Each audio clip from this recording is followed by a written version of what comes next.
Tanya Chutkin has been especially tough on January 6th defendants, handing down prison sentences sometimes longer than what federal prosecutors recommended. And she previously denied Trump when he tried to keep documents from the January 6th Congressional Committee. And in that ruling, she wrote, "Presidents are not kings." ABC's Aaron Katursky. Several others are also said to be named as co-conspirators. ABC News learning Trump's former lawyer, Rudy Giuliani, is among them. The migrant crisis overwhelming New York City. So many asylum seekers bust in from the southern border. Shelters are full and dozens are sleeping on the streets. The city's deputy mayor holding a news conference today, teasing an announcement. This is ABC News. Gain presents a tale of longing and long-lasting scent. Dear love of my life, we were on the 12B bus when I caught a whiff. A scent so fresh, so life-changing, I had to find its source. I didn't know if you were the woman in the pink freshly washed cardigan or the retired mailman next to me, but I knew one of you was my soulmate. Ah, the scent of Gain Flings. Add Gain scent beads for an even longer lasting scent. There's a right way and a wrong way to fight off mosquitoes. Karate chopping the air, in a public place, in front of your kids, and their friends, Mom, is the wrong way. Using Stem mosquito repellent is the right way. Stem effectively repels mosquitoes by harnessing active ingredients found in plants, like lemongrass and peppermint, making it safe for use as directed around people and pets. Stem, rooted in nature, optimized by science, and embarrassment-free.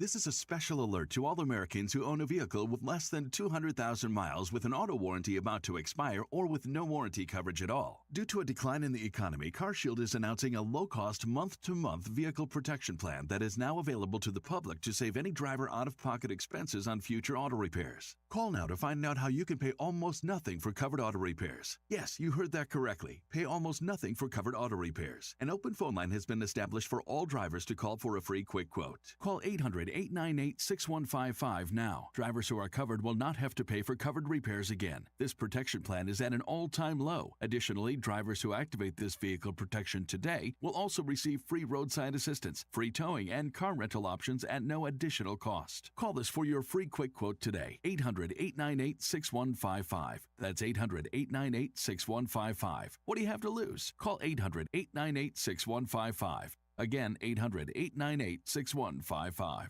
We all know that Nashville life can get hectic. In the middle of all the madness that is life, don't forget to take care of yourself. Treat yourself to Nashville's ultimate relaxation experience at Mcfarland Spa at the Omni Nashville Hotel. With services for men and women, Mcfarland Spa at the Omni Nashville Hotel is your one-stop shop for full body treatment. Begin your experience in the exquisite relaxation room, then enjoy a full body treatment or even a couples massage before finishing in the salon. Located on the 4th floor of the Omni Nashville Hotel, Mcfarland Spa is Nashville's highest quality self-care oasis. To book your experience or gain information on packages, call Mcfarland Spa today at 615-761-3600. Again, 615-761-3600. Or log on to theomnihotel.com. And with every booking, you'll have free valet parking and rooftop pool access to enjoy the Music City skyline. And through Labor Day, enjoy the 4th floor spa terrace for only $20. Mcfarland Spa at the Omni Nashville Hotel, 5th Avenue, downtown.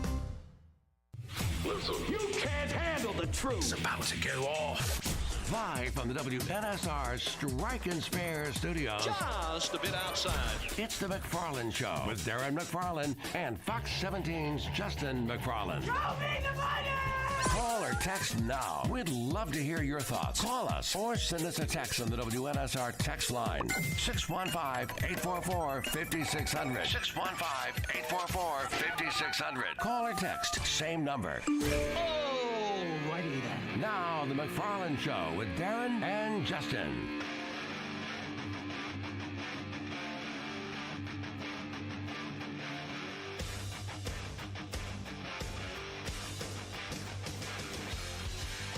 Well, a good afternoon to you on this Wednesday. Welcome into the McFarland Show, Sports Radio 560 WNSR. We are Nashville Sports Radio.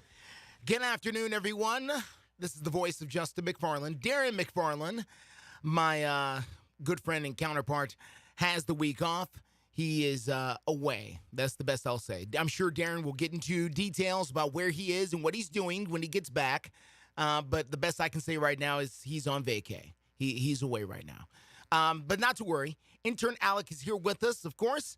And we are going to be joined by Jeremy Gover coming up here in a few minutes as well as we talk sports with you this afternoon. 615-844-5600. That's 615-844-5600. We are taking your phone calls on all things sports here. It's been an interesting 24 hours here in the world of sports in that we had the trading deadline for Major League Baseball come and go. We had some deals done, but, and Alec, I'll take your opinion on this, my friend. Did we get did something major happen? Because to me, I didn't see anything super earth-moving happen. The biggest one I saw was probably Verlander, and that was nothing. Yeah. But I think the big story of the day actually was a Tigers issue and their top pitcher, Eduardo Rodriguez. Yeah. I don't know if you saw this. They had a deal in place to go to L.A., and he nixed it.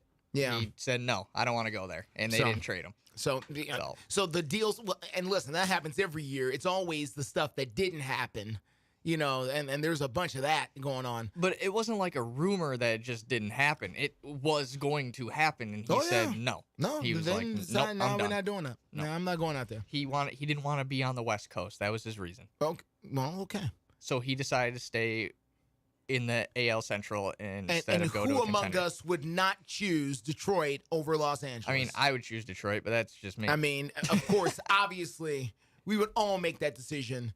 We would choose Detroit over Los Angeles. Jeremy K. Gover is here with us right now. Jeremy, would you choose to live in Detroit or Los Angeles? I would absolutely 100%, 7 days a week, maybe even 8 times a week, choose Detroit over Los Angeles. You I would like choose that. Detroit I like over that Los answer. Angeles. Why is that? I'm curious. Because I'm originally from California, Yes. Northern California. NoCal. And I know that SoCal is a gigantic cesspool. I can't stand it. It's just, they got great stuff there. Don't get me wrong. There's things to do. Okay. But living there? No. Did I way. mention you were rich? Did I mention that? No. You're rich. No. You're rich. You're making millions of dollars a year. You're saying to live there? Yeah, well, just in your profession, okay? Okay. So you got to live in New York or Detroit. New York, excuse me. You got to live in Detroit or Los Angeles, and you're a Major League Baseball pitcher. Okay. And you make a little coin. Does that change how you view living in Los Angeles versus living in Detroit? I suppose it would. Okay. There's a threshold of some kind. Okay. But it's not within reach of me. Well, yes. So therefore, I'm adjusting I'm adjusting the level here. Yes. Intern Alec here was sharing with us about this pitcher who vetoed a trade to the Dodgers and decided to stay with the Tigers. So that's what you're basically saying to yourself. I'd rather stay here in Detroit than live in Los Angeles. For whatever the reason. It's a ballsy move. Whatever the reason. I guess his family lives on the East Coast, and he wanted to stay closer to the East Coast. So he wanted a shorter flight. But the problem is there was rumors of him going to the Orioles. Trade him to Baltimore. That is the East Coast. Well, maybe Baltimore. Maybe their offer was. But say Baltimore didn't have what you wanted. I'm going to get very passionate about this. Okay, the issue is this brand new president that they have that is inexperienced. He doesn't know what he's doing. He waited till the last second to try to do this. If he maybe did it a day before, they could have had time to figure something out and maybe ask the guy. Okay, let me express this to you. Let me express this to you, my man. How do you know he waited until the last minute? How do you know that? I don't, but you it don't gives know. that impression. But see, what I'm saying is you're all fired up and worked up because you've created this narrative in your head. And we did the same thing here with A.J. Brown, by the way. We did the fan base here did the exact same thing that you're doing right now with A.J. Brown. Like, we were the ones in the room that knew everything that was happening, that knew who was saying what, that understood all the different, parts and moving parts going on with the team. When we didn't, but we just know what the results are, and now we're irritated. I think probably the biggest thing, though, besides that point, is ask the guy. Where do you want to go? Where can we trade you before you actually have a deal in place? This is not the NBA. Man. The NBA, this happens all the time. Any other sport, it does. Yeah, it's not. It's it's giving too much leverage to the player. Okay, if you go, where do you want to go? And they go, I'll go to Tampa. I'm just making this up. Tampa, Baltimore, and Dallas, Texas, the Texas Rangers, right?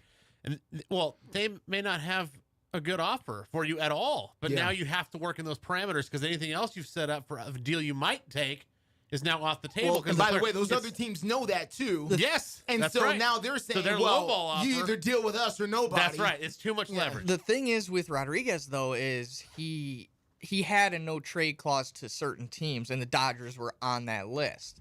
And he tried to work out a deal anyway. But like Scherzer, he had a no trade clause, and he waived it. Yeah.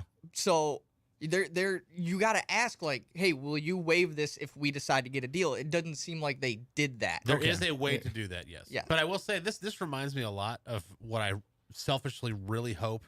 This throwaway comment by David Poyle to me. Okay. 6-7 years ago. All right. I've been thinking about it ever since. Total throwaway, Justin. All right. Okay. He said, he was explaining something, and then he goes, maybe one day I'll write a book. Anyway, and then he just moved on. And I was like, and so ever since then, and the trade deadline comes and goes, and the free agency comes and goes. And now that he's retired, I'm like, Mr. Poyle, I would read that book. I mean, let's get the book going. Let's get some details going on trades that may have happened or might have happened or that fell through at the last second. I want to know all that stuff. Yeah, one of the best parts of what I did, and I almost wish, Darren has a lot more insight into this than I do because he did a show for several years with former Titans general manager Floyd Reese. Yes. And during the time in which Floyd Reese was the general manager of the Titans, and Jeremy, you may not even know this, Floyd used to come stand on the sideline during training camp. Like with the rest of us. You can walk up to Floyd, and you're talking about having off-the-cuff conversations. You can just be talking to Floyd and just hanging out while Floyd's out there watching training camp. And he was out there all the time. Like it was not, during 2 days, he was out there at least one practice a day where he could be sitting in a box. He could be, standing in the huddle if he wanted to be. And he's over there in the sideline with us, chopping it up. Now, he never talked. He said he would never talk money. Like he had a rule. Of course. He was like, I won't talk money. But if you wanted to talk about length of contracts and performance and how we look and evaluate things, he was all about that. So you got some real good, insight about.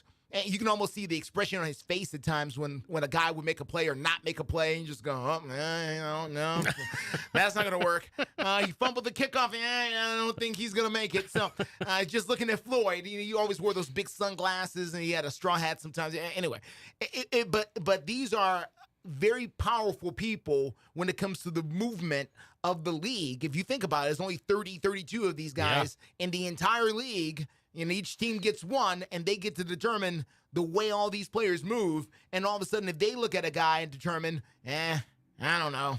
And then somebody else looks at him going, well, I'll take him, but what do you take for him? And now we're open market going.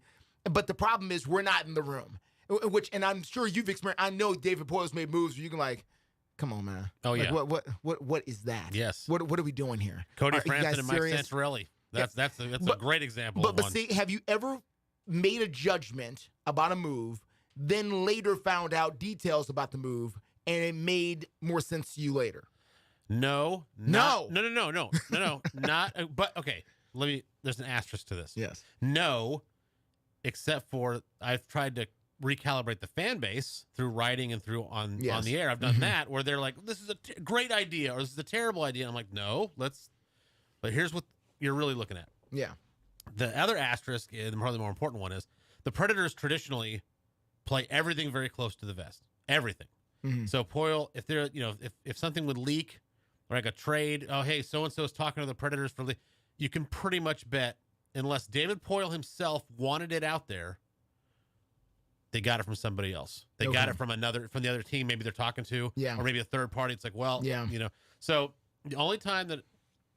Well, I probably shouldn't say that. That's out of school. So unless Poyle wanted it out there specifically, I think you as a Predators fan, hopefully you've been conditioned. Now, maybe not anymore because that's Barry Trotz's show now. Yeah. But you were conditioned to think, okay, if we're hearing anything about the Predators working on any deal, it came from elsewhere. It did not come from the Predators camp. Very interesting. So therefore, to answer your question, long-winded way of saying, no, I've not. Then found out, oh, okay, well, there's some minutia here that I didn't know about.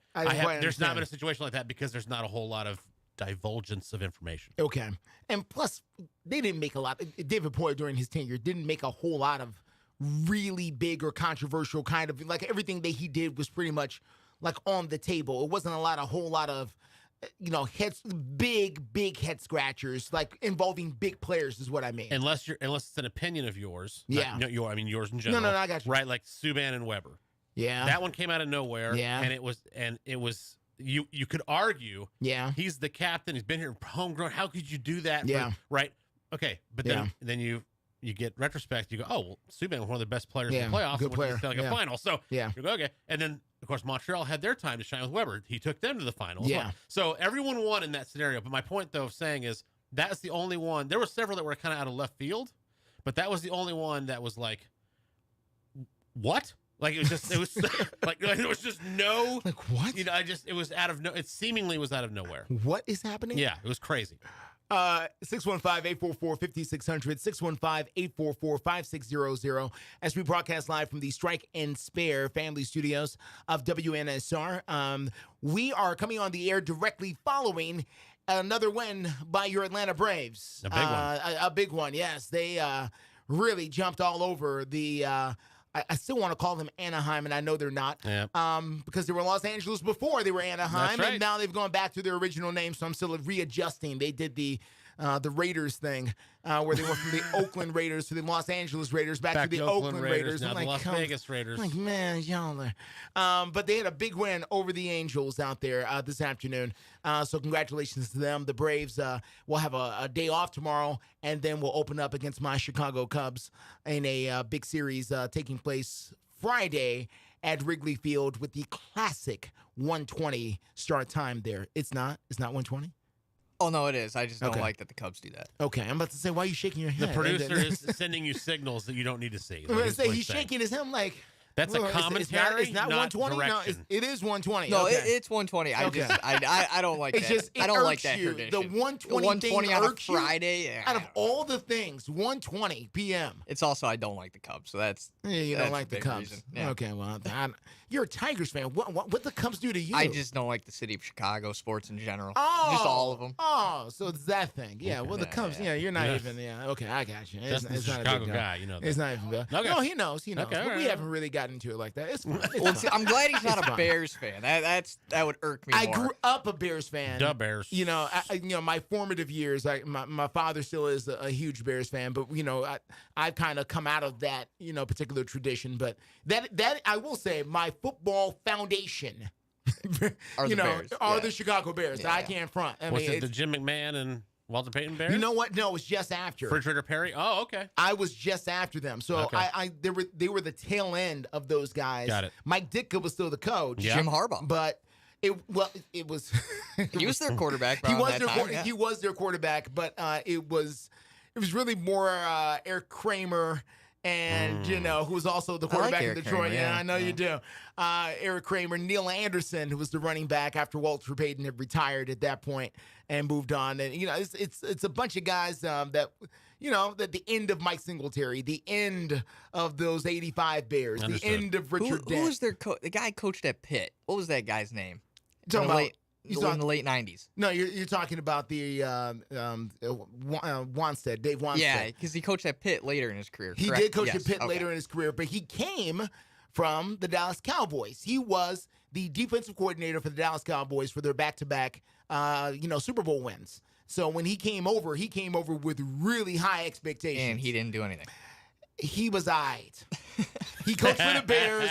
He coached for the Bears and the Dolphins before he ended his NFL career. So I remember it wasn't the Dolphins run. Yeah, which Jimmy Johnson probably hooked him up with that job, right, which sure. of course was his head coach there in Dallas. So that made all the sense in the world. But he was aight. I mean, he wasn't a disaster. It just he was vanilla. It didn't work out. Yeah. It just didn't work out with the thing. So, they couldn't find a good core group of people. And like I do, listen, that city and that franchise still lives under the shadow of the '85 Bears. Oh, I know. To this very moment.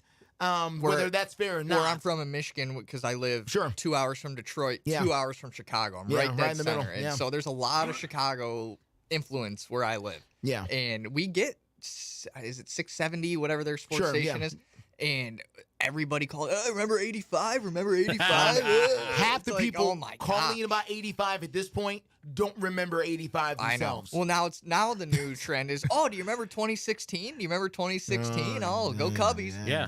Well, they got a little while to hold on to that. And, in their defense, they waited 108 years for that. So they're going to get to hold on to it. Yeah, they earned, the spike the football in that end zone for a little bit on that particular one. Something very significant happened on this day 26 years ago.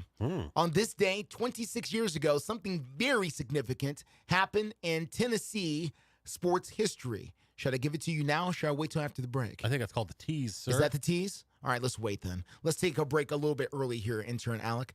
When we come back, we're going to talk about the very significant thing that happened on this same day 26 years ago in the history of Tennessee sports. This is the Mcfarland Show, Sports Radio 560 WNSR. I switched to Boost Mobile and got a free Samsung Galaxy A23 5G phone. Want to know the best part? It was free? Nope. The fact that it's on America's largest 5G networks? Nope. It's the ding.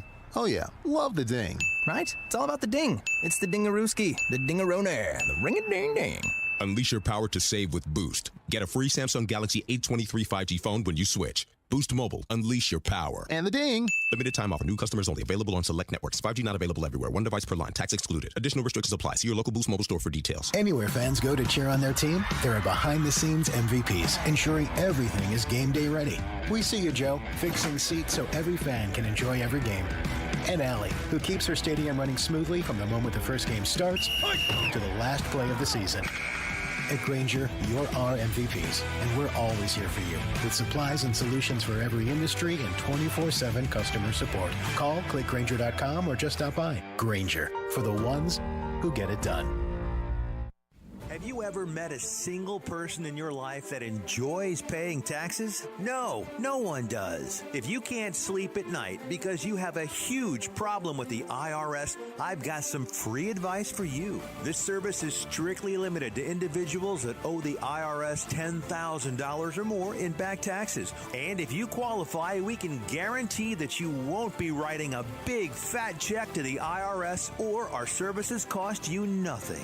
The first 100 people that call today will get a free tax consultation worth $500. Stop worrying about your IRS problem. We can help you, we promise. Call the tax doctor right now. I mean right now, to learn more. 800-649-0142. 800-649-0142. 800-649-0142. That's 800-649-0142. Bartlett's Automotive Service is on the air reminding drivers to never text and drive or drink and drive. Slow down in and around our school zones and always buckle up. This message is brought to you by Bartlett's Automotive Service. For the best in all your automotive needs, call the professionals today at 615-833-8206. That's 615-833-8206. Bartlett's Automotive Service. They're professionals who care. Hey, Tennessee, when you bet on Zen Sports, the new sportsbook in town, you get the best reward possible. Cold, hard cash. You bet with your own money, so why accept anything less from your rewards program? With Zen Sports, you earn cash on your bets, cash on your referrals bets, and a welcome bonus in, you guessed it, cash. So stop settling for Vegas rewards when we're in Tennessee. Cash in your old sportsbook for Zen Sports. Your wallet will thank you later. Zen Sports. Betting just got better. Gambling problem? Call 1-800-889-9789. Terms and conditions apply. Must be 21 and up and in Tennessee to bet. It's a Bill King Show. If Nick coached another 7-8 years, I would not be shocked at all. I wouldn't be. Now, I'm not predicting it because I don't think you can predict that kind of thing. We don't know that. If he coached to 80, I would not be flabbergasted. Weekday mornings beginning at 6 on Sports Radio 560 on 95.9 FM. Welcome back to the Strike and Spare Studios. You're listening to The Mcfarland Show with Darren McFarland and Fox 17's Justin McFarland.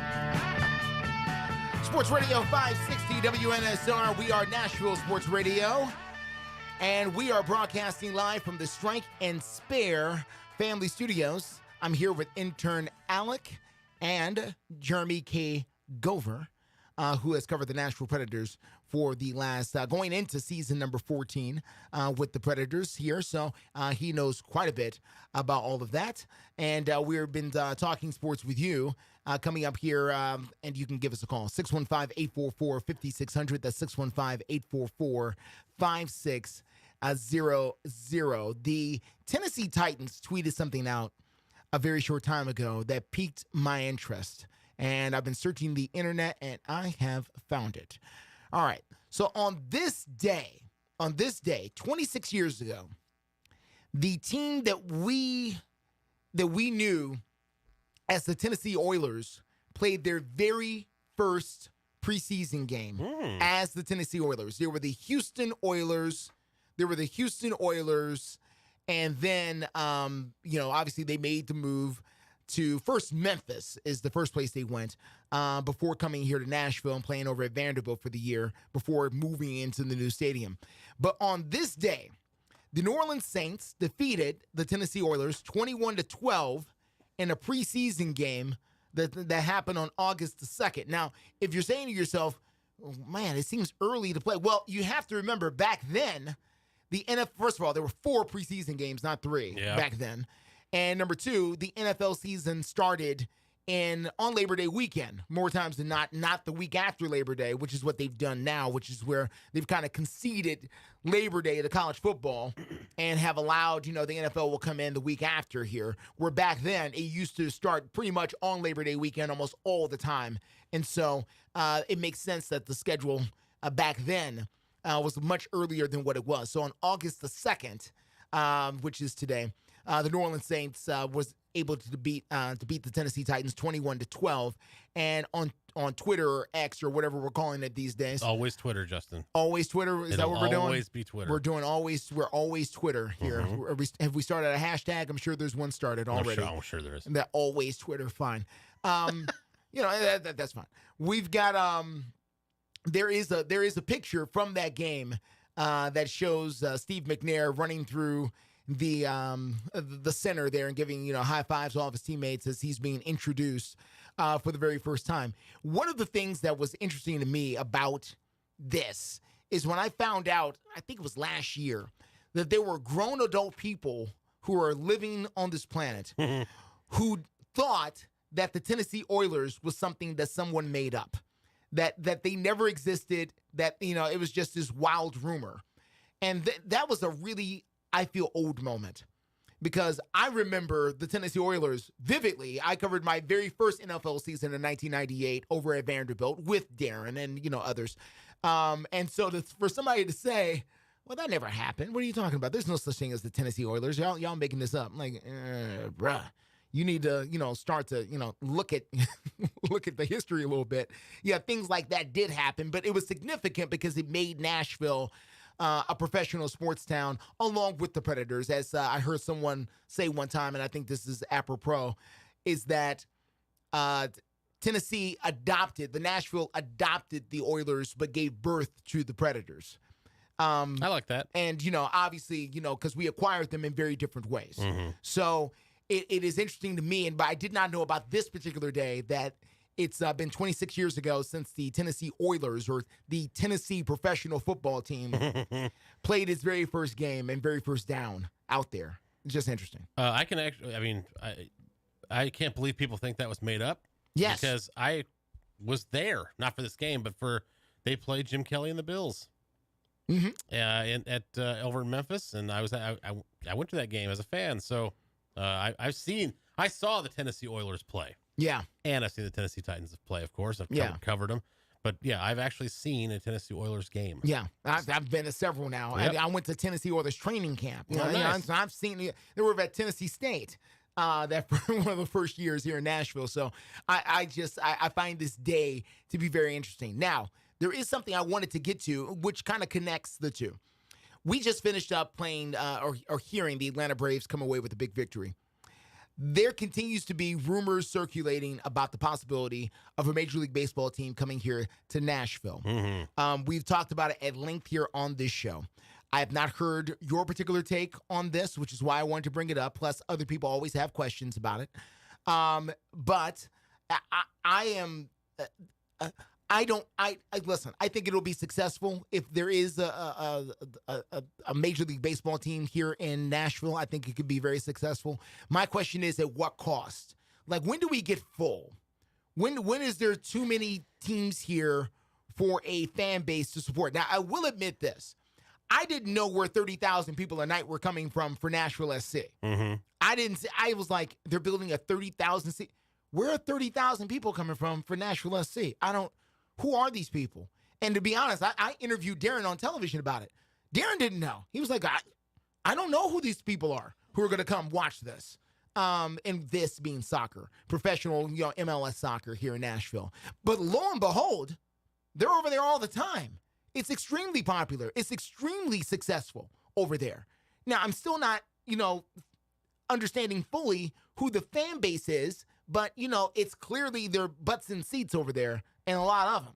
The soccer sport, that's a really bad sentence. Let me rephrase that. The sport of soccer is the world's game, right? Yes. So we have we have a huge refugee population here in this city. We do. And in this market. Okay? A lot of people don't know that, but we do. Yeah. My wife is a 4th grade teacher, and the majority of her, where she teaches in school, I think she's up, last count, she's taught up to 23 different languages. Now, again, she can't speak only more than one. Yeah. But she has encountered 23. It's a major thing in the school system. It is. Mexico, Sudan, the Congo. Yes. I mean, just it's people from everywhere. So my point of saying that is, when they were going to put an MLS team here, I thought, the entire refugee population is the blanket stereotypical statement, but will absolutely love that. And they'll do what they can to go to games and support the team. And of course they have done that. Yeah. So that's where I think a lot of the fan base is, at least the groundswell of it, is in that refugee population of people who are just trying to make it, a life for themselves here. Sure. Because that's where the mission groups put them or whatever. No, so, I get it. For baseball though, I don't know where the tipping point is, but I can tell you that. Do we have one? I don't know, because hockey and football compete with each other as far as time of year. Yeah.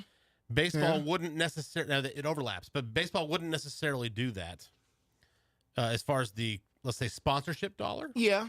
But I think this city could do it, but I think and this is just a philosophy of mine that I could be wrong on, but I'm a big believer in the fact that we as in the nation, have built sports arenas and stadiums way too big. Because now college football is different. You got a built-in fan base. Okay, 100,000 people, fine. But to drive up the prices of tickets to a sport like baseball that you're going to play, 81 home games a season? Yeah. You don't need 60,000. That's ridiculous. So if you build them at 35,000, 40,000 maybe, I think you can get a pretty good turnout. It's much more doable. Yeah. So my point, I guess, is a long-winded way of saying that I believe baseball can work here. I am rooting for Major League Baseball to put a team here, but I never thought it would happen this close to a new sound stadium.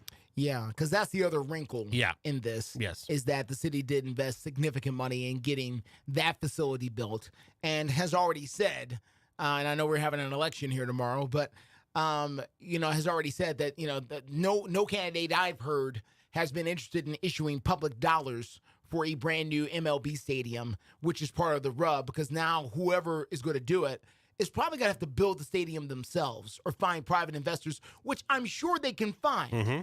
But my thing is this, and it's not about, for me, time of year, because you're saying the Predators and the Titans compete as far as time of year, and they do. For the most part, yeah. For the most part, they do. But the thing about it for me is this, it's expendable income. How much money do you have as a person or a family or whatever to go to the Predators and the Titans and the Nashville, hit parade or whatever they call themselves here? Do we have enough money as a city and as people living in this city where the rent is going up all the time and, the price of everything is going up all the time, and that includes tickets? And do we have enough expendable cash to get that, or is it a tourism thing? Because let's face it, and this really for the Titans much more than the Predators, And that's because of the amount of games per Sure, year, and the weekends, and the weekends and all of that. Yeah. But, a good, let's call it 35 to 40% and be conservative, because some weekends it's much larger than that. But a good 35 to 40% of the attendance at Titans games are cheering for the other team. And they've built their entire vacation around this game that they're in right now, whether it's the Patriots or the Eagles or the Seahawks. I went to the Seahawks game a few years ago. That place was packed. You could hear the "Go Seahawks!" Like they were doing the Seahawks chant inside of Nissan Stadium. And it was very audible. It wasn't like faint at all. No, it was the thing. When the Chiefs come here and they do the home of the Chiefs thing, you can feel the boom when the Chiefs, they do that, okay? So, the attendance over there is a lot of it is tourism to take part of the great things we got going on in the city. I don't know if you can do that with MLB baseball, because you do have to have series in the middle of the week. Yep. Tuesday, Wednesday, Thursday nights. And I don't know if you're going to get, a large contingency of people coming down from Detroit, Tigers fans coming to Nashville. I do think a lot of it, this is a city with a lot of transplants too. So there are a lot of people from a lot of different parts of the country that cheer for a lot of different teams, and they will be down here, and when their team comes to town, they might take a day off to go watch Tigers come play in the middle of the week. I might take a day off to go watch the Tigers play on a Wednesday afternoon. Why not? You coming down here? I'm just saying, if I live down here, full time. Well, if you live down here full time, yeah. Right, but there are, like I said, there are a lot of transplants down here from different parts of the country who will go watch their teams play whenever they come down here. Yeah. That's my thing is, when I was growing up, one of my favorite things to do was go to a San Francisco Giants game at noon, and the A's were playing at 5. And you'd go to the Giants game, and you'd drive across the bay and go to the A's game, and you go home. And it was a double sports day, and it was freaking awesome. Wow. Okay? The Titans and the Preds have rarely done that. They have done it a few times, but it has happened. Yeah. I remember there was a Detroit Red Wings game. Yeah. The Detroit Red Wings were in town. Normally the Preds won adjusting their schedule, they did a 6 o'clock puck drop because the Titans were playing at 3 or noon or whatever it was. Yeah. And it was so awesome. Yeah. So, now, again, those are rare, but with baseball, that ramps up a little bit. Now, all of a sudden, you can come to a Preds game in April. Yeah. And it's opening week. And they're playing the Yankees. And I'm not saying you can sustain it. Yeah. But I am saying that my excitement for John Lohr, Dave Stewart, and all of the ownership group over there at the Nashville Stars, I cannot wait for this to actually become a reality. I don't know if it will. But am I pulling for it. All right. Let's take a break. When we come back, wrap up hour number 1 of the Mcfarland Show, Sports Radio 560 WNSR. Nashville, start your engines. The Big Machine Music City Grand Prix is coming to the streets of downtown Nashville. Experience 3 days of racing, music, family fun zone, food trucks, and more. The Big Machine Music City Grand Prix is August 4th through August 6th. From stadium super trucks flying through the air to open wheel IndyCar racing that turns right. The Big Machine Music City Grand Prix has something for every race fan. There's music all day, every day. And don't miss the Friday and Saturday night concert under the stars. And they have rides for the kids provided by Wesley Mortgage. The streets of Music City come alive August 4th through August 6th. The Big Machine Music City Grand Prix. Grab your tickets before they're gone and log on to MusicCityGP.com. The Big Machine Music City Grand Prix. It's more than a race. It's a festival. Post-COVID travel is on a surge. Many of you are traveling for fun because you've been locked up for 2 years. Listen, whether you're traveling for fun to Italy, Greece, Spain, France, or somewhere else fun in the world, or USA, now is a great time to book before the crowds hit and save. Plus, with a strong U.S. dollar, you'll get more travel bang for your buck. Right now is a smart time to make your reservations and call low-cost airlines. With one phone call, you can let let us do all the work for free. We'll shop hundreds of airlines, hotels, resorts, and give you a way to save huge money on your vacation plans. And if you call right now, we'll give you a free hotel room with a qualified travel purchase. So call right now. 800-704-1662. 800-704-1662. 800-704-1662. That's 800-704-1662. This is something I wish I'd known. Many people who live in Tennessee are eligible for help paying for healthy food for pregnant and new moms, their babies, and young children, but don't realize it. Family income can be higher than you think. There's a website called TennesseeMeals.com for more information. Assistance for healthy food for expectant moms and young children. This information I need to share. TennesseeMeals.com. Brought to you by the Tennessee Justice Center, the Tennessee Association of Broadcasters, and the station. Five-state forecast. Your exclusive national sports radio, WNSR Sky Scan forecast. Partly sunny today with a stray shower, the high 88. Mostly cloudy tonight, couple of thunderstorms after midnight, low 70. Cloudy with showers and thunderstorms likely Thursday, the high 86. Utilizing the resources of the Weather Network on National Sports Radio, I'm WNSR's meteorologist, Jim Renaud. Sports Radio, WNSR. It's the Mcfarland Show with Darren Mcfarland and Fox 17's Justin McFarland. DeAndre Hopkins is now a member of the Tennessee Titans, and so Mike Vrabel can do his, see, I told you we weren't done. And Mike and Rand Carson both. Yeah. They both said that the free agency acquisition period is not over. One guy on this team makes a big difference in how this team looks and feels.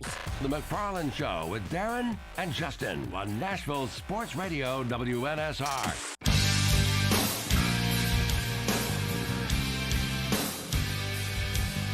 You're listening live from the Strike and Spare Studios, downtown Music City. It's the McFarland Show. Sports Radio 560 WNSR. We are Nashville Sports Radio. And we are talking about the possibility of Braves, not Braves baseball. We just finished up with Braves baseball, but MLB baseball coming here to Nashville. And it's been interesting to think about, asking Jeremy Gover, who is in for Darren here this week, about whether or not Nashville has a tipping point as far as entertainment is concerned. And I said entertainment on purpose because that's the other part of this conversation. It is not just sporting events that we go to around here. That's right. We have some of the most unique entertainment weekends as far as combinations I have ever seen. And this is just an example that happened last weekend where we had Chris Stapleton and Little Big Town and George Strait over at Nissan Stadium. And the exact same night, they had 50 Cent and Busta Rhymes at Bridgestone Arena. The same night, not the next night, not, no. Same time. This weekend, we're going to have the UFC at Bridgestone Arena. And then at the Ryman Auditorium, they're going to have John Oliver, the comedian. At the same time. We do this a lot. This is not unique now. I used to find it strange. It's not strange anymore. We do this all the time. And that's a direct competition on time slot. Yes. People's money is competing against things that are weeks away. That is true. I know. I had to make a decision. I'm a amateur hip hop historian. Okay. So I've loved hip hop my whole life. Dougie Fresh. I found out Dougie Fresh was going to be at the at NAMM. Okay. And I was so pumped about it. And then I realized that, well, if I do that, then I can't do this over here that my son wants to do. Yeah. So I then, of course, as a good father does, I suppose, sacrificed for my son and went that way. And now I'm like, well, am I ever going to get a chance to see Dougie Fresh again? Dougie Fresh. So, it's like, okay, I get that's an extreme, but those dollars competed and my time competed. Yeah. So you're right. If you bring the baseball team in here, National Stars come in here. Yeah. How much money is there to go around? How much time is there to go around? Yeah, for people to get to everything and do everything. That they want to do. That they really want to do. And I'm sure other cities have this problem as well. But sure. I just wonder about us, as a city, and how full we really are. And is there room for more? And I know we're building for more, but I don't know where the ceiling is or if there is one. It's an interesting conversation to have. Listen, if you want to have it with us, you can do so. 615-844-5600. We'll be back in a few moments. We're also going to hear from Will Levis, the Titans quarterback, over at training camp as they get set to move on towards their first preseason game. This is the McFarland Show, Sports Radio 560 WNSR, Nashville Sports Radio.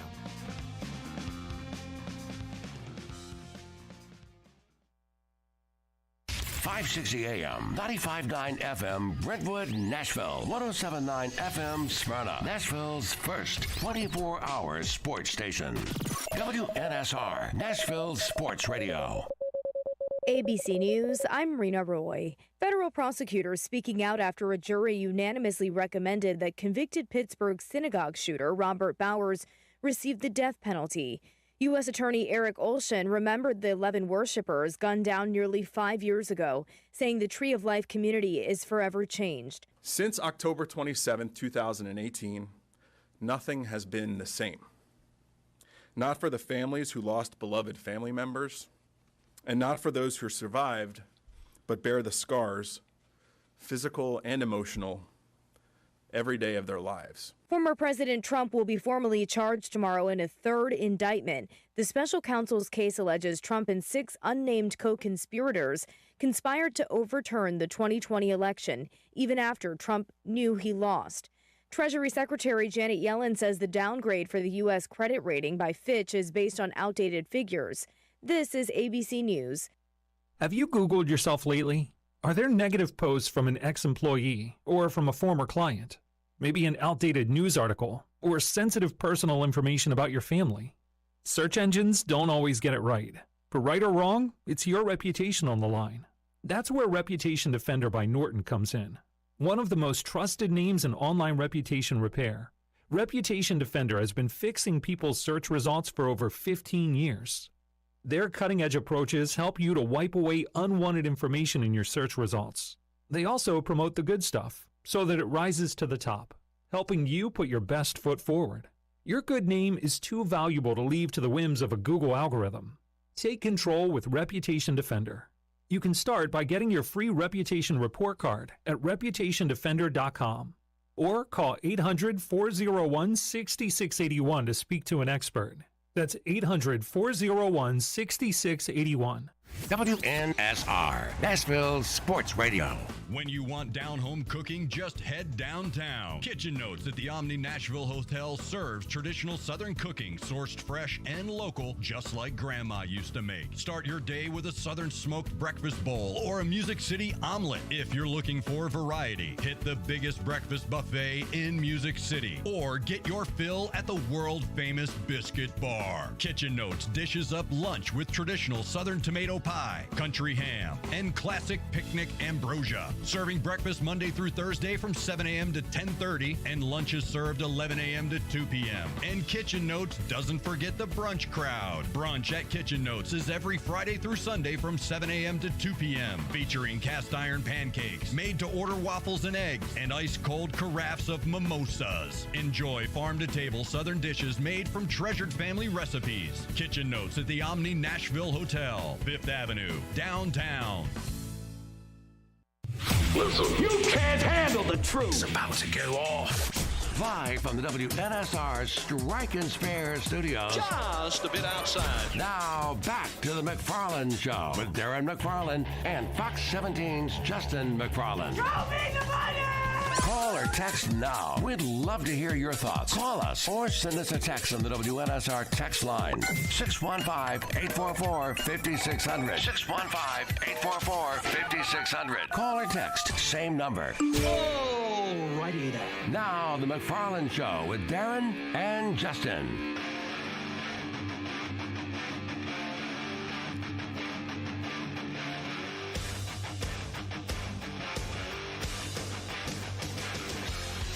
Good afternoon, everyone. It's a Wednesday. Thanks for being here with us. Sports Radio 560 WNSR. It's the McFarland Show. There's no Darren, but there is a me. I'm Justin. And, you know, I'm pretty good. I'm pretty special as well. At least other people think I am. So that's cool. We're here taking your phone call, 615-844-5600. Darren is on vacation. He'll be back next week. In his absence, we have got Jeremy K.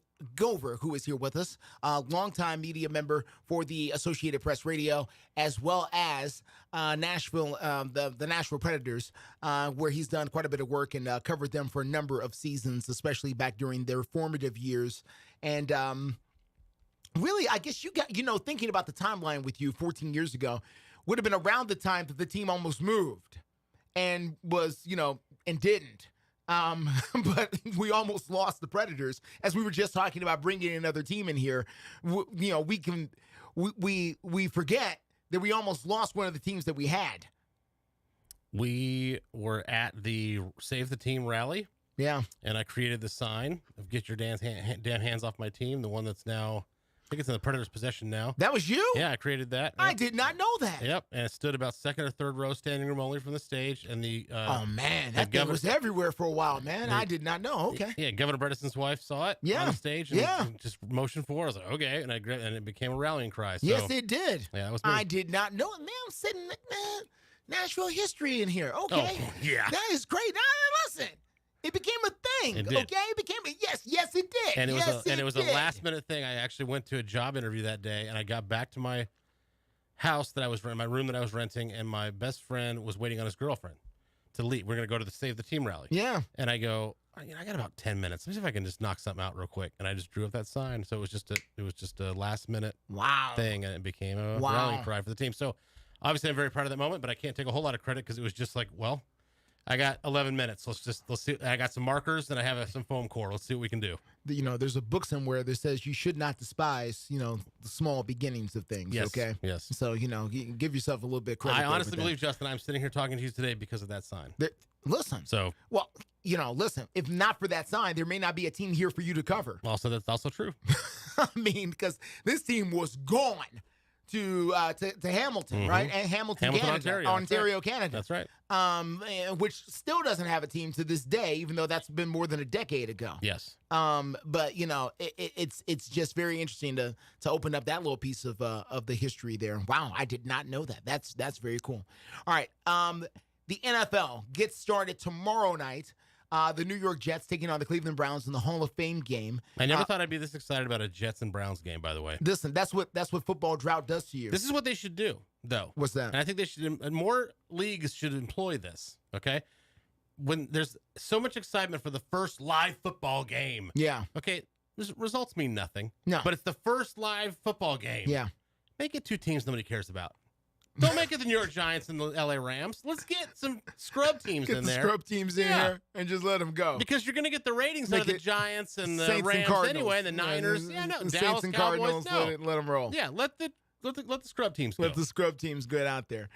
We do have some minor NFL news. Cooper Kupp, the all-pro wide receiver for the Los Angeles Rams, has got a hamstring injury. He's going to miss a few weeks, according to the information that we've seen up here.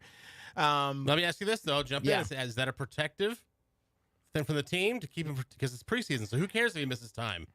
Is it more of a, hey, we can kind of parlay this kind of nagging injury just into it? We'll just sit you down, and that way we don't have to worry about it. There's always been this question about how hurt is a star in preseason, that's really? Right. That's what I'm going with. Like, how hurt are they really?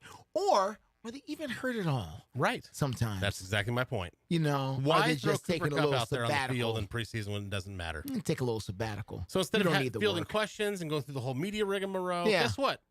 You know what? You got a hurt ankle? You just take care. We'll just put you on you just go right ahead. We'll see you in 4 weeks. He'll make a full recovery on the Tuesday before That's right. the Sunday of kickoff. All of a sudden, Cooper's fine. He's ready to roll. Yeah. Cooper's a professional. He's been working on it. He's been rehabbing the ankle. And he's ready to fly out there. He's going to do the thing. So all of a sudden now there's no problems out there. We're good to go. It's a very tinfoil hat way to look at the world. But I don't know if it's tinfoil all that much. You gotta protect your assets. Yes, you do. And preseason is not one to fool with. No, where plenty of seasons been lost in these preseason games. Unfortunately. One person that will be busy during this preseason, I assure you, is the Titans rookie quarterback. His name is Will Levis. He spoke with the media yesterday about how training camp is going so far. Important and harder to understand that even though the result might have been good, might have been a touchdown, we can still not be playing to our standard. Coach Fraves gets a cut up right after practice at our squad meeting of a bunch of plays, good and bad, and just like little things that even though maybe this play they didn't keep us from not getting the job done, like down the road we're going to need that to show up if we want to get to where we want to get to. So I mean, just always having a high standard and keep pushing to get as close to perfection as you can. Yeah, I think it's really just repetition, and I think like regardless of how familiar you might have been with like a system like this before, it's a new offense, and you need to get those reps with the new language, and even just the procedure of getting the play in the headset and repeating it to the huddle, like just getting more comfortable with that since it's the first time I've done that, obviously. So all in all, I mean, definitely think I'm improving. Just gotta keep working. Good. Yeah, I mean, I've thrown to most of these guys, but not a lot in team settings. So it's cool to build that chemistry. Even in situations where it's not there, it's probably the ones where you can learn from most. Like talking to a couple of guys today, just like not being on the same page as the spots that we were expecting each other to be in, and this is the time for those mistakes to happen, and we got to communicate that. So I want to have as good of a repertoire as I have with all the receivers and all the skill guys, all the linemen on this team. So I mean, just got to take advantage of those reps when I can get them. All right, there he is. That is the quarterback for the Tennessee Titans. His name is Will Levis. He is the rookie quarterback, second-round pick out of Kentucky, and just talking about his progress so far as a quarterback here in the NFL. Yeah, not a lot to say, but still, something I wanted to put out there for the fans, because potentially this could be the future. What you're hearing there is what they drafted him to be is the franchise quarterback for this team moving forward. So it's important that, we get to know him and he gets to know us a little bit. So even if he doesn't have a lot to say, I want to hear him. And plus, I want to hear the growth, too, because he probably won't sound like that 3 to 4 years from now. Athletes rarely do. When their first time with it's weird how that works. It is. The first time the first time, meaning the first season or so, when they're dealing with the media, they most of the time, blanket statement again, there are exceptions, want to be nice or cordial or, cool or whatever.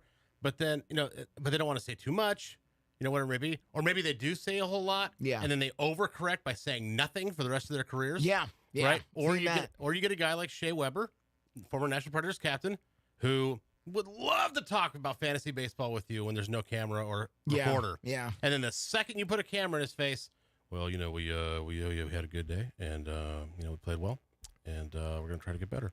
It's just, and then you turn it off, and it's like, yeah, man, my guy hit 3 home runs last night. I mean, it's just unbelievably different. So here's Will Levis. You're right. You are absolutely, you hit on that perfectly, which I didn't even think about, is he will not sound like this in 2 or 3 seasons. No. Especially if he's been beaten up by the media and the fan base. Yeah, well, he'll have some success and have some... Sure. When Ryan Tannehill got here, and I said this about Ryan Tannehill, the cool thing about Ryan Tannehill when he got here is he was Mr. Been There, Done That. There was nothing that Ryan Tannehill, by the time he got here, hadn't done yet. Oh, Monday Night Football? Yeah, we've done that, 40 times. I'm not, playing on Thanksgiving. Yeah, I've done that. I mean, what's the big deal? Get sacked 6 times a game. Done that. Been done that. Oh, Thrown 3 interceptions in a game. Done that. High pressure late season games. Yep. Yeah, done that. Yeah, done all Thrown that. for 300 yards. Yeah. No problem. I Upsets. got that. He was Mr. Been There, Done That. Yes. So we were watching Marcus Mariota go through this growing process in front of our eyes, and then we realized maybe it reached his top. And then all of a sudden, in comparison, you bring in a Ryan Tannehill who had limited success in Miami. That is true. But that's because it's Miami, though. Well, that's always the hardest part, though. How do you figure out if it's the franchise or if it's the player? How do you know who's broken here? That's right. And that part is always hard to figure out. So they brought him here, and they've had some success with him, and not the success they're looking for ultimately here, but they've done pretty well. So it's important to hear there from Will Levis about, and again, he's going to sound different the more he plays games. Here's the other thing, Jeremy, and I've wondered about this in hockey especially. In football, if you're Will Levis, you played in Kentucky, you played the SEC. I don't know this to be a fact. I would guess that Will Levis in his senior year went to SEC Media Days. I'm guessing. Was probably one of the players that went. Okay. That's a guess. I don't know that, but that's a guess. He's probably had a fair amount of exposure to the media, even if it's there in Lexington, with a mid-range SEC football program. But you still had a lot of media exposure. Compare that with a guy like Chris Johnson when he got here from East Carolina. Mm-hmm. Probably the Pirates. Probably not a whole lot of interviews and media exposures and the cameras. School paper, maybe. Yeah, it's not the same. It's not the same. In hockey, you're dealing with young men. Yeah. Who probably also haven't had a whole lot of experience talking with reporters and, television cameras and whatnot. Yeah, unless it's Canadian Major Junior. If they play in junior, they play from 6. They can play from 16. You can get an exception for 15, like Connor McDavid. Okay, got an exception. Phenom, right? okay. Then that's the exception. But usually it's 16 to 20. That's when you can play in Canadian Major Junior.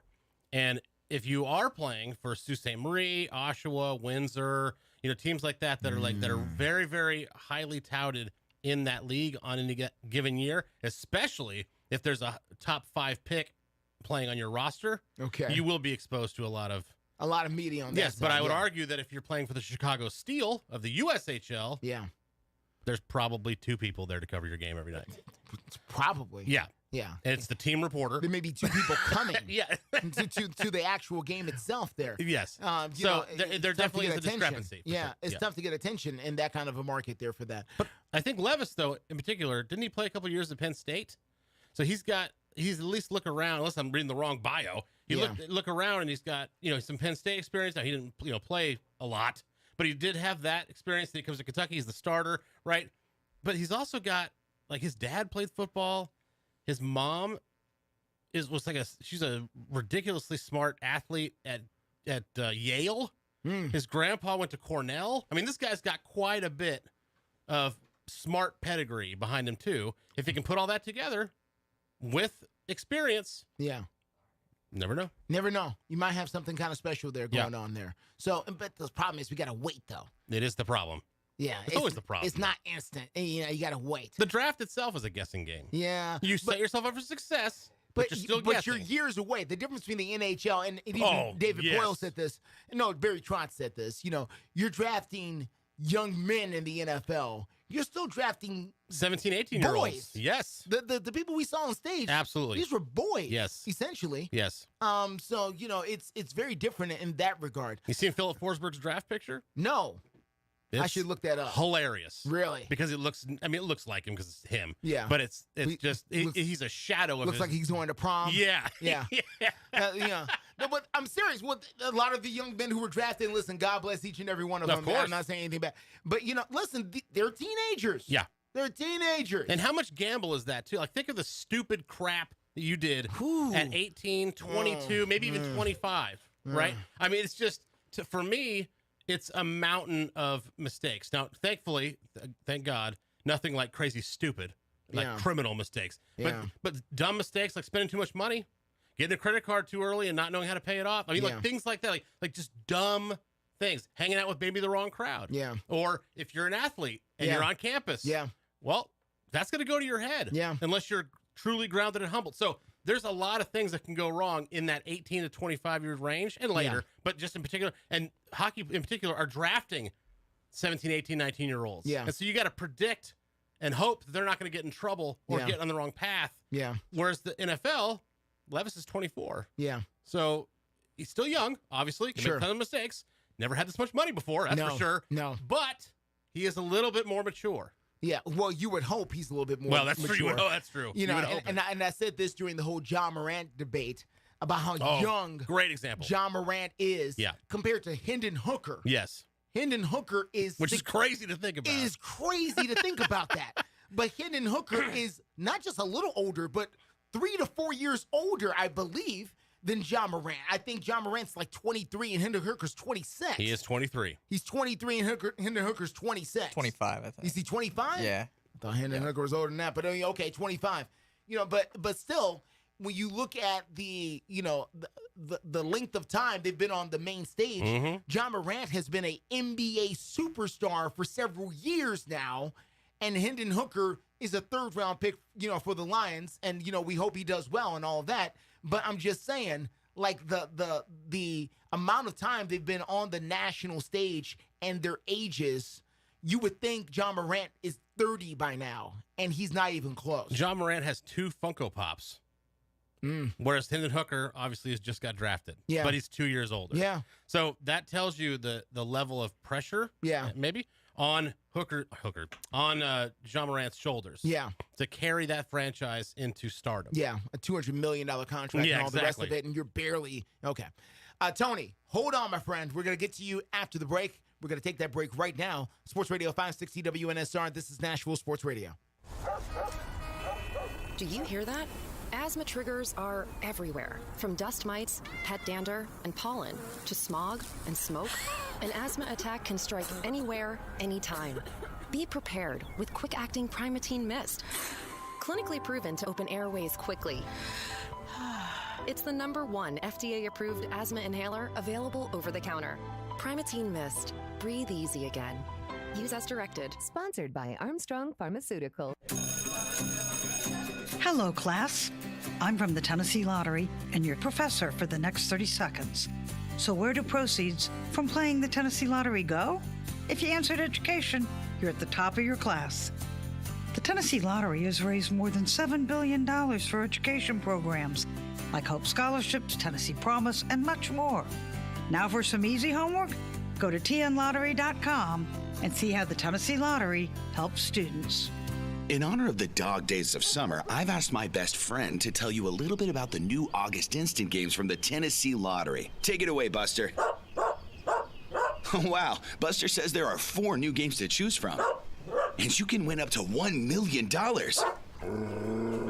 Wow, I can't repeat that on the radio. Sorry, he just saw a squirrel. Gather up all your best friends and play the new August Instant Games, only from the Tennessee Lottery. Game-changing fun. Please play responsibly.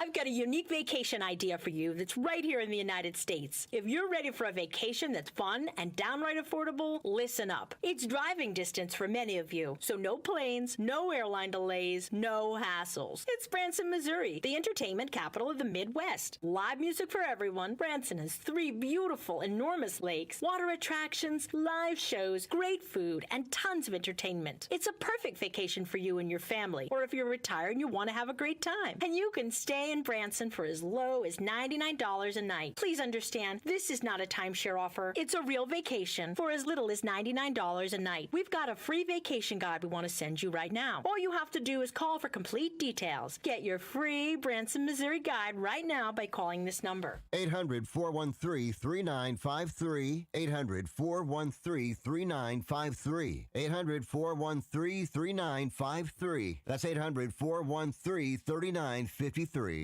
Hey, Tennessee! We're Zen Sports, the new sportsbook in town. We listen to your feedback on our competitors, so we designed Zen Sports just the way you wish. Set favorites, search and sort bets, and earn real cash rewards, saving you time and money with every bet you make. Find the bets you want, not those distracting bets that seem too good to be true but rarely are. Best of all, withdraw your winnings in under 24 hours. So take control of your bets, because with Zen Sports, betting just got better. Gambling problem? Call 1-800-889-9789. Terms and conditions apply. Must be 21 and up and in Tennessee to bet. The Jim Rome Show. I get a lot of vacation. I understand that. However, I don't take a lot of sick days. These things are not one and the same. That was not like I worked 8 straight days or I worked Super Bowl Sunday. I think I'll give myself a day off. I earned it. Hey, and by the way, I could, because I have those days. I pride myself in not taking sick days. I hate that. We usually grind through it. But honestly, it was the right thing. In that case, it was the right thing. The Jim Rome Show. Weekdays 11 to 2 on Nashville's Sports Radio.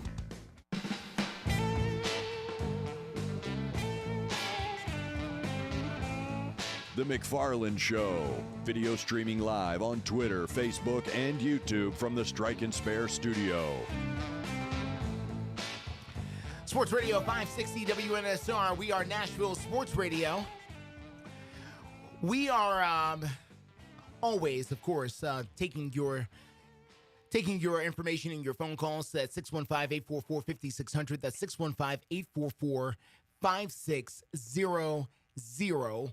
And, of course, we are following all the things happening around the area when it comes to sports. Let's go ahead and get to Tony.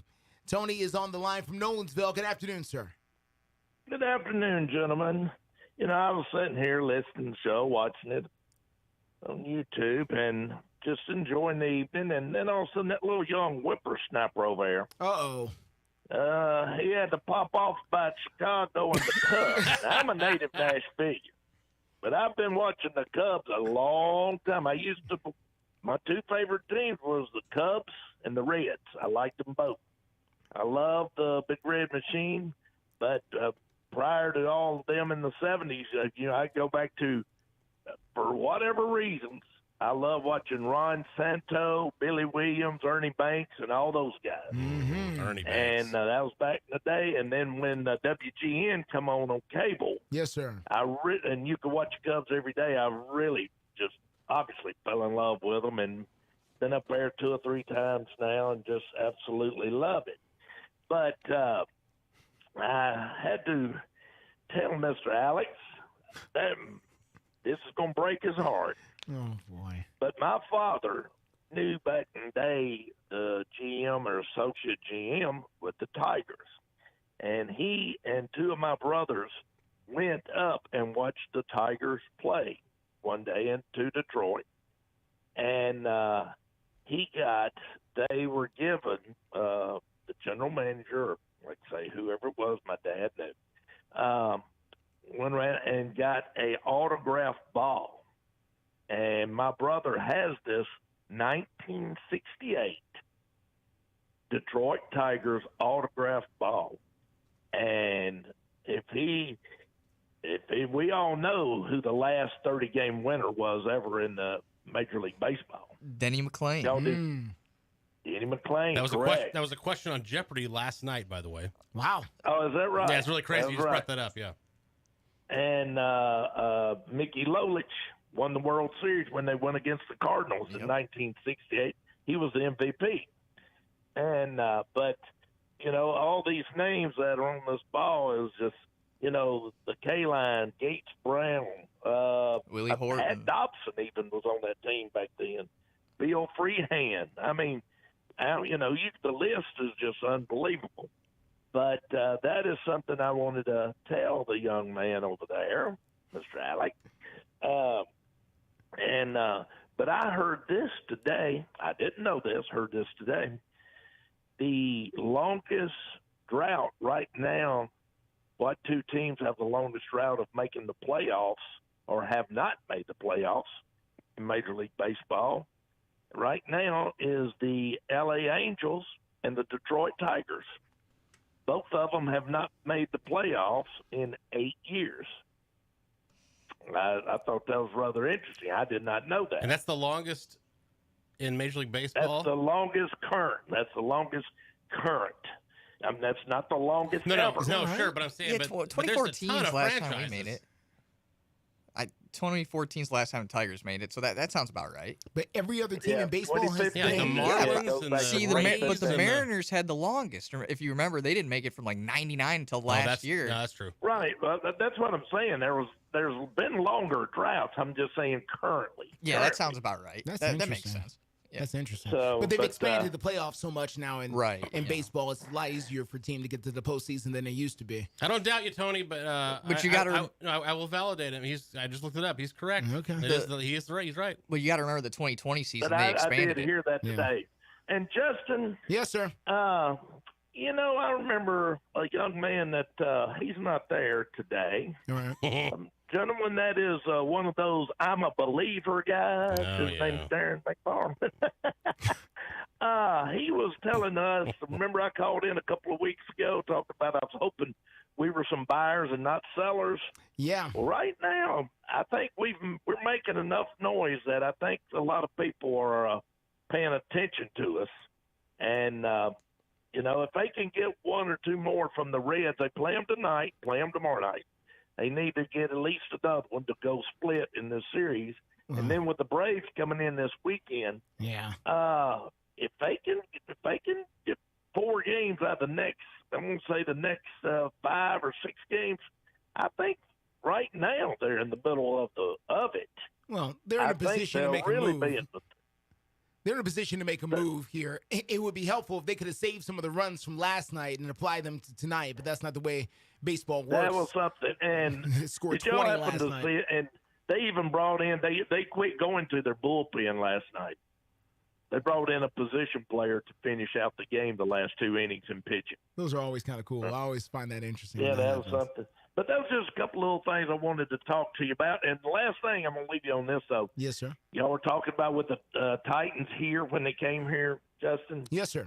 I actually worked in the election commission. I think I talked to you and Darren one day about this. Mm-hmm. I was working in the election commission during the NFL yes vote back in the 90s. The referendum, and yes, sir. When they did come here, you might have mentioned this. I might have missed it.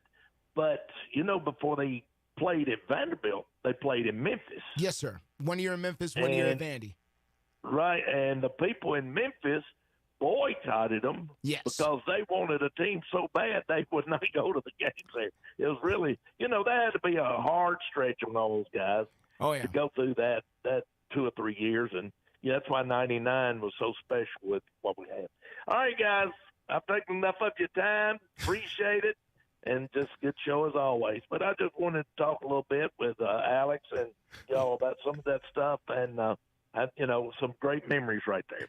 Thank you, Tony. Thank you, Tony. Bye-bye. Appreciate it, sir. That's Tony in Nolensville. We appreciate him. Calling about all of that. And what he's saying is about Memphis to me is one of the more fascinating parts of the Tennessee Oiler story. But a lot of people don't know why. They think Memphis was just sour. No, there's a reason why Memphis was upset and they were really more upset with the NFL than they were with the Titans, really, or the Houston Oilers organization. They really weren't upset with them. They were more upset about the whole process. And if you're Memphis, and let's, I don't mind spending a couple seconds on this. I don't, because, we don't get into this that often, and, not everybody knows this part of the story. But Memphis forever was the largest city, was the identifying city in this state. If you said to someone in the 80s or 70s or whenever, I'm from Tennessee, the first thing that would come to mind was not Nashville. No, it was not. Oh, you mean you're from Memphis? Memphis. It was Memphis was the calling card of the state. Now, the capital's been here in Nashville for well over 100 years. I mean, it's long, but Memphis was the national calling card for the state.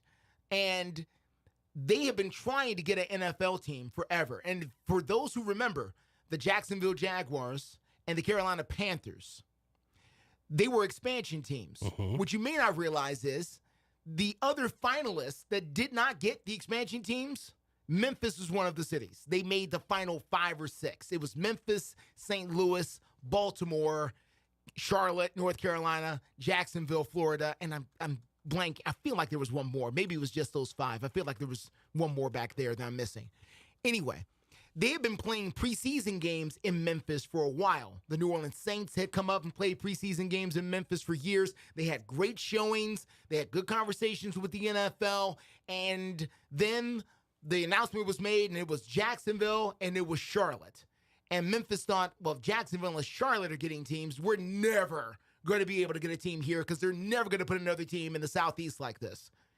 Then a few years later, the NFL comes to Tennessee. But it doesn't come to Memphis. It goes to their little sisters in Nashville, which is the way they thought of it at the time. So you expect us to come out here and support this football team that's not really going to be here. That's going to be here and is just using us for a couple of minutes, and then they're going 200 miles down the road to Nashville. And you expect us to be here and be happy about it. Yeah, I don't think so. So let me ask you this. Yeah. Since you have the history in your brain there. Well, is that why they're called the Tennessee Titans? Because they're trying to massage that relationship? They're called the Tennessee Titans, and I'm hesitant before I say this because I want to be factual, but I'm also, okay.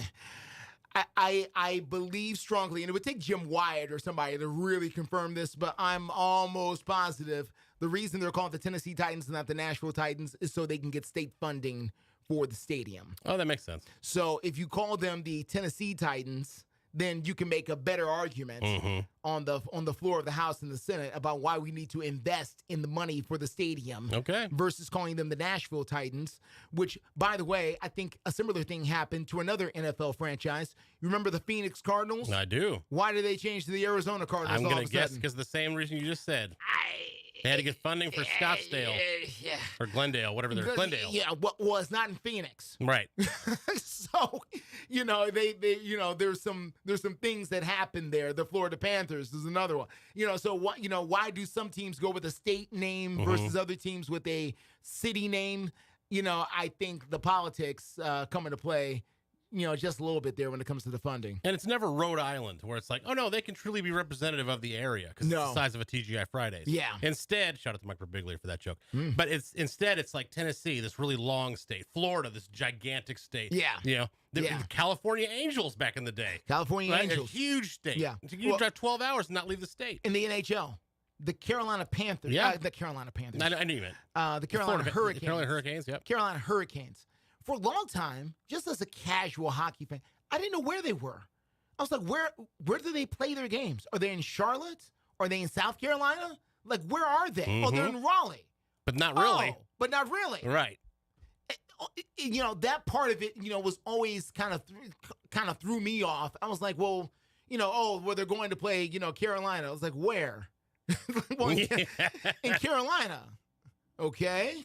Like what does that even mean? So that part of this is interesting. But yes, that is why the Oilers basically jumped out of Memphis a year early because the attendance was so bad.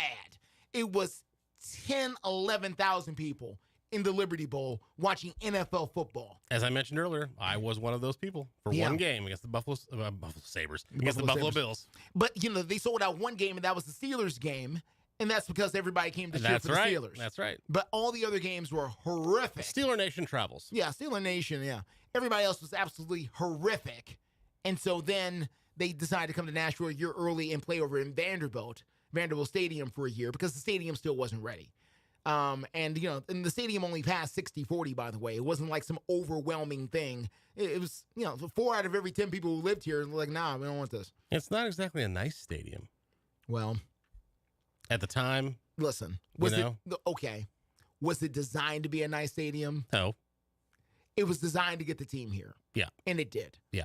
Agreed. It was the thing that Houston would not give. Yes. Bud Adams, and that's what got the team here. Yeah. And again, and listen, the Nashville Predators to me have one of the best atmospheres in sports, period, really, honestly. I mean, not just here in Nashville, but in all sports. The culture, the things they're able to do, the game day atmosphere inside of Bridgestone Arena is electric and outstanding. They've got their own culture and their own traditions and their own everything. And the Titans, just as somebody who's been to close to 100 Titans games, literally, in my life,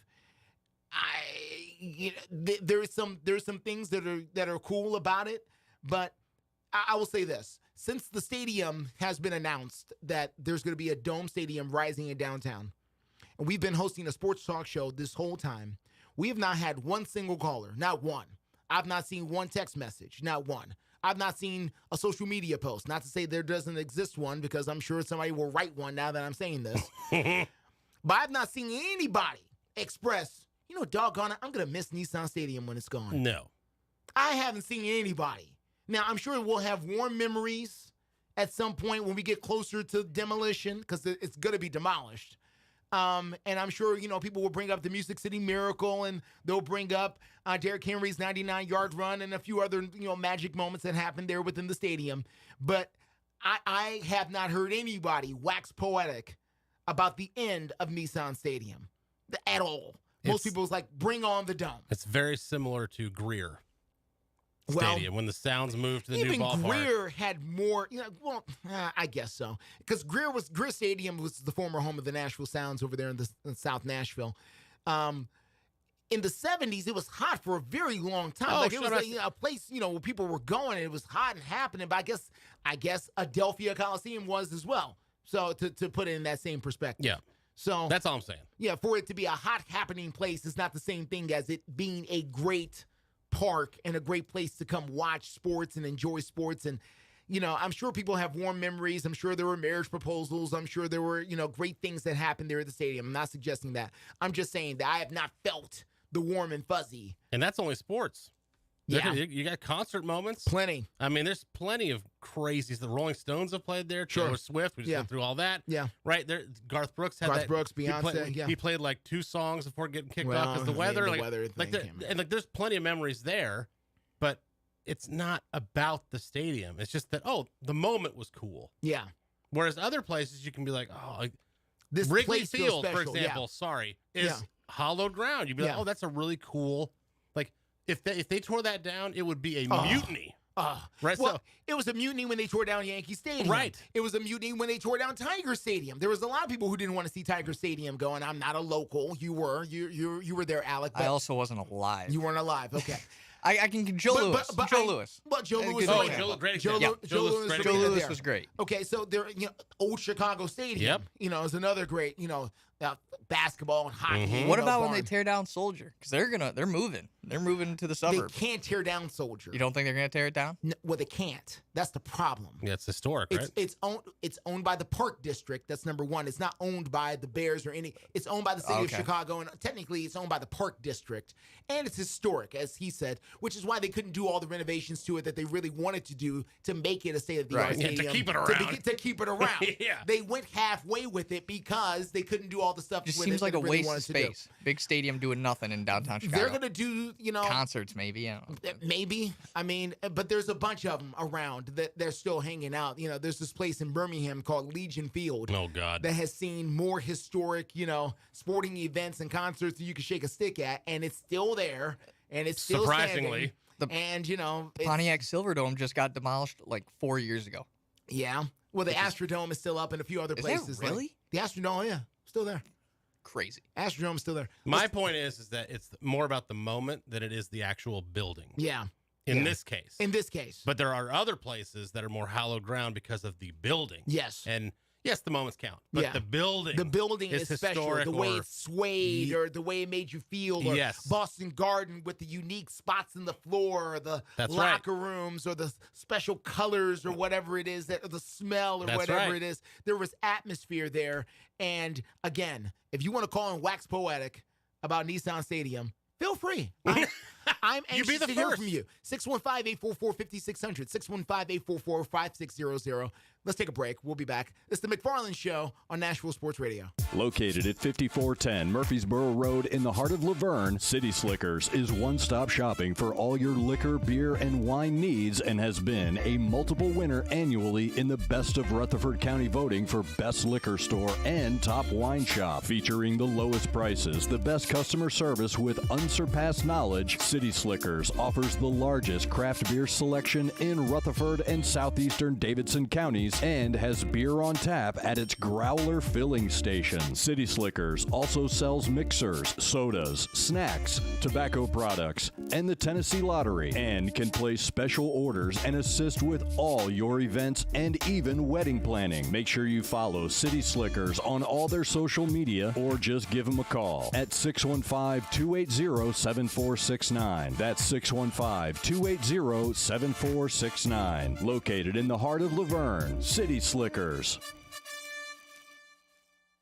Are you ready for a touchdown of flavor and excitement? Look no further than Sam's Place and Sam's Sports Grill, the ultimate destination for great food, fantastic drinks, and game time atmosphere that will have you cheering for more. Sam's is the place for every sports fan and food lover with over 40 TVs at every location. Sam's has a family-friendly atmosphere where everyone can have a blast. From their friendly staff to awesome kids menu, they've got something for everyone. Online at samsplace.net or samsportsgrill.com, or call and find the nearest location to you. At Sam's, the game is always on and the fun never stops. Switch to Boost Mobile and get the ultra smooth, ultra powerful iPhone 11 for $49.99. He didn't stutter. See every angle with dual cameras. Make it a double. All on America's largest 5G networks. Large and in charge, baby. Get with the power of Boost and get the iPhone 11 for $49.99. That's half a Benjamin. Boost Mobile. Unleash your power. ID verification required. New customers only at one per line. Additional restrictions apply. See boostmobile.com for details. Welcome back to Total Wine. What brings you in today? Hey, Ruthie. I need help filling the ultimate beach cooler. Well, we have the most hard seltzers and amazing canned cocktails anywhere, like High Noon, Cutwater, White Claw, Truly, Topo Chico, Jack Daniels and Coke, Neutral Vodka Seltzer, and Cayman Jack Zero Sugar Margarita in cans. Wow, I'm gonna be the king of the cooler.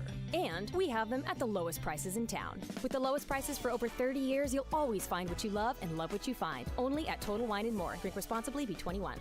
When was the last time you did something fun with family, friends, coworkers, and clients? What if I told you about a place under one roof that offers affordable entertainment for all ages? That's what you'll find at Strike and Spare Family Fun Centers in Donaldson, Hermitage, Tusculum, Hendersonville, and Murfreesboro, with bowling, games, food, drink, and entertainment for all ages. Enjoy an enhanced experience in Hendersonville or Murfreesboro, where they feature additional fun with bumper cars, laser tag, roller skating, and more. All locations are open 7 days a week, including holidays. Visit online at strikeandspare.com. Strike and Spare, where fun is bowling. The Atlanta Braves are back, and this 2023 team is ready for another epic season. 1-1 pitch. There's a deep drive to left center field. This thing is clear for takeoff. Back-to-back home runs, Ozuna and Riley. Catch the 2023 Atlanta Braves right here on Music City's home for Braves baseball. WNSR, Nashville Sports Radio.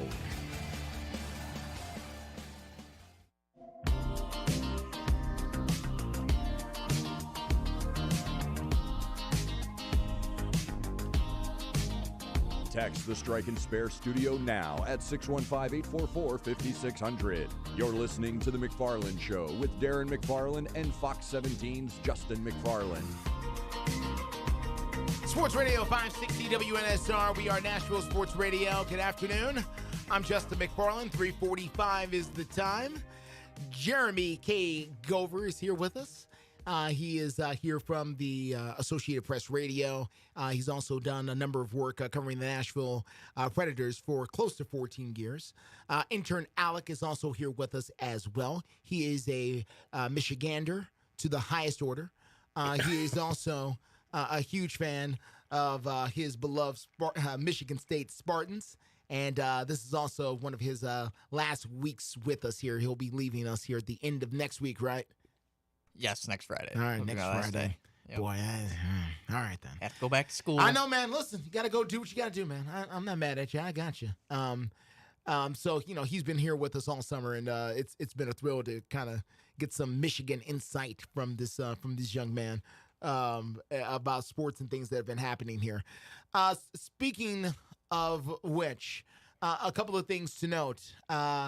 First of all, there's been another Northwestern player who has made allegations of mistreatment in a lawsuit now. There have been a bunch of these coming out here as of late. Of course, we all know what happened in Northwestern a few weeks ago, where they had to fire their longtime head coach because of hazing allegations that came to light, and the university just couldn't take it anymore and just had to let him go. And since then, a lot of former players have been coming forward, a lot of them with just stories, some of them with lawsuits. Not everybody's gone to court. But, some of them have and another player that's done that today is a player named Ramon Diaz, who played offensive line for the Wildcats from 2005 2008. And they were saying that he is claiming in this lawsuit that he was mocked for his Mexican heritage while they're at Northwestern. So he's going after the school for I don't know what, probably some money there. At some point, though, Jeremy, and this is tough. This is really tough, and obviously, Alec, Michigan State has had, okay? Yeah, that wasn't good. Yeah. This kind of stuff does weigh on universities if it keeps going on. Like, the longer this hangs, the more this kind of tarnishes. Now, if you get one or two cases, if it's isolated, we've been able to get rid of that person, we're not doing that anymore, then you can kind of make it go away. You could eventually rebuild. Look at Penn State and what they've been able to do here. A lot of people still know about what happened at Penn State, but, it's becoming less and less over time. You can survive some of these scandals, but you kind of need the bleeding to stop at some point, too. You do. I think it's all about consistency, right? If you can, and again, nothing's going to help you in the immediate moment. In the immediate moment, it's just a season, and that's just how it is. Yeah. But I think they say time heals all wounds. Yeah. I'm not sure how accurate that is, and I'm certainly using that very loosely in this situation, and definitely the Penn State situation. But at the same time, if you get the farther you get removed from it, the more you start to heal, as long as there's not a consistent issue. Yeah. It doesn't even have to be the same issue. It can be any issue. Any issue. With with that school or with that program. So, you just kind of hope that it's over. Yeah. And then you just go about your business because that's all you really can do. I'm sure that's all the university wants to do. Yeah. And their fan base and all of that. But it tends to end up being more and more. And, every time one of these things come to light, then all of a sudden there's something new to talk about. Speaking of something new to talk about, and this is an old incident, but something new has happened with it. New Orleans Saints running back and former Tennessee standout Alvin Kamara is expected to be suspended because of a situation that happened in Las Vegas a little while ago, but we don't know exactly how long he could be out. Of course, Kamara, big-time standout player for the Saints, was one of the only bright spots, honestly, for Tennessee during a period of time. And getting to the NFL and having some success there. But obviously, there's been some things happening there in Las Vegas a little while ago where Kamara apparently was caught in the middle of some type of criminal situation there in February of 2022 in Las Vegas. So he may not be seeing the start of the season there for the Saints. He might not, and that's a big blow for them, obviously. He's kind of their whole, not their whole offense, but a lot of it. He's a big part of it. Yeah, a big part of it. He's a big, without Drew Brees there anymore, yeah. And, and this new identity they're trying to get with Derek Carr, they kind of want him to be there and be front and center. And, maybe he can be. These things we always play out a little differently than we think. Yeah. But if maybe if you suspended 2 games, right? Then it's like, okay, you got the rest of it. But if it's like a half a season, you're like, And does that set Daniel Carr up for success? Yeah. The answer is no. No. I mean, and they've got total discretion too.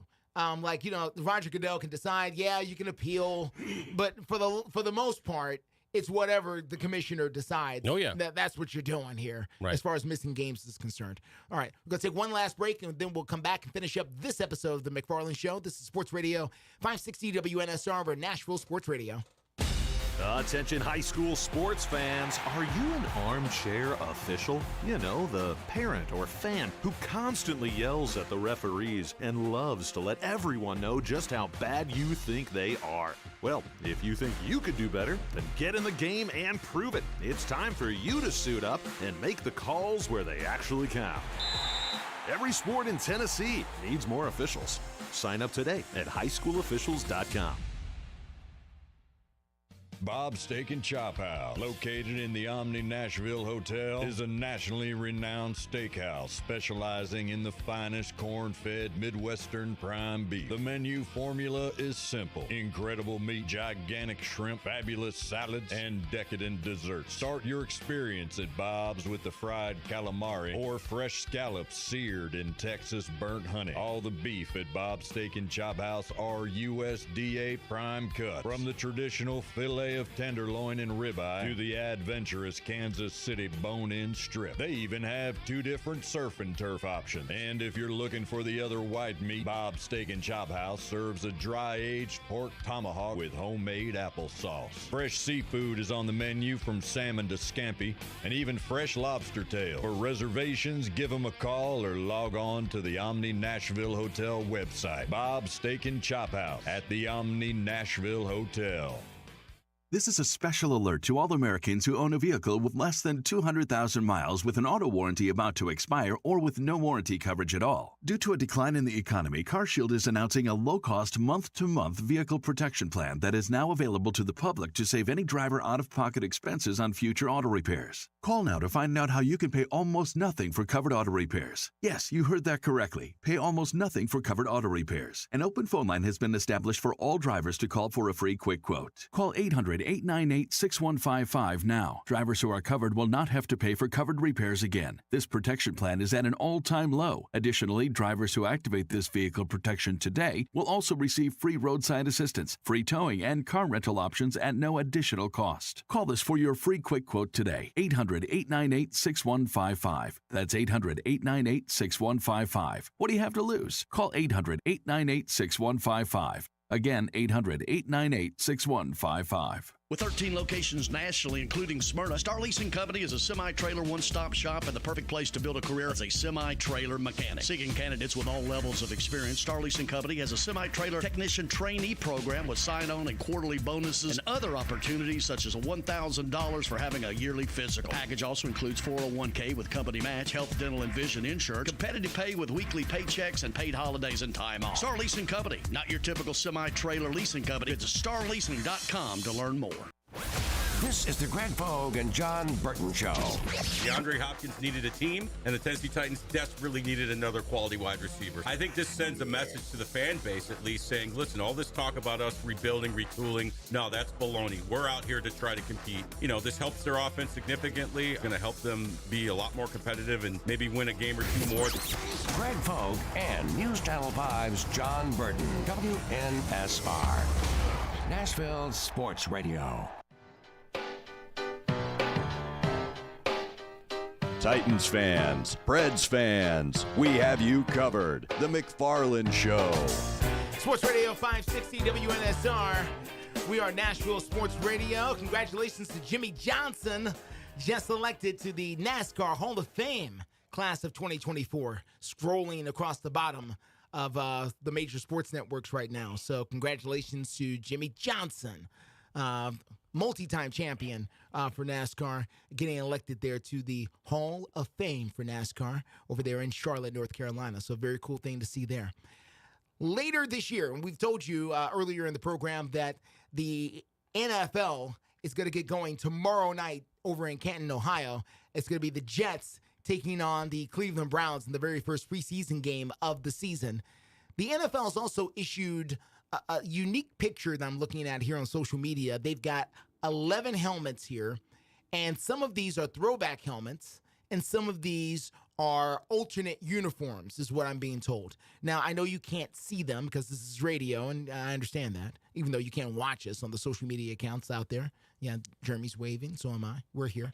But some of these are interesting to look at here. I vaguely remember seeing these Denver Broncos white helmets before with the orange D with the horse coming through. John Elway. Well, they were blue back then. They were the blue helmets. That's true. They were not the white. These are the white ones. That's a good point. What's unique about some of these, the Cleveland Browns, they have brown helmets, right? Not anymore. These helmets are going to be white with the brown stripe down the middle. Are they still blank on the sides? They're still blank on the sides. It's a missed opportunity, man. They're still blanks on the sides. They didn't go with the numbers. They could have gone with the numbers. I know. Been pretty cool. And they decided not to go with the numbers. Been pretty cool. The Colts are going to go at some point just straight black with their helmets. I like that one. With the blue horseshoe in the middle. I like that one. That could be interesting, depending on what the rest of the uniform looks like. Oh, yeah. They can ruin it easily. That could be interesting. The Seattle Seahawks are going old school with Chris Warren and Steve Largent. And, Dave Craig and those guys. Dave Craig. Back in the day, man. Back in the day. So they're going with those old school helmets there with the Seahawk there on the side. And we've seen those before. They're going with the Reggie White Philadelphia Eagles at some point here later in the year. The Jets are going throwback. As well. They're going to this is the 80s Jets, I guess, 80s, 90s, the Boomer Esiason Jets. I don't know. I'm trying to They've remember. Been invisible for so long, Justin. I don't even know who Ken O'Brien. Yeah, I mean, in that area. I'm struggling coming up with some 80s and 90s Jets. Al Toon. Ooh, wide receiver. Al Toon. Those Jets. Kyle Clifton, those guys. So then, of course, the Titans, they're going to do their thing with the fans are calling them the Tennessee Oilers, which is cool to see, but it's the Houston Oilers helmet that's coming here with the red face mask everybody's excited about. And what's interesting is a comment made by intern Alec a few moments ago talking about the Tampa Bay Buccaneers jerseys and retro uniforms that he's looking forward to coming back here, which at the time when they were out and using them every single game, people hated them. They thought they were horrible. They did. Yep.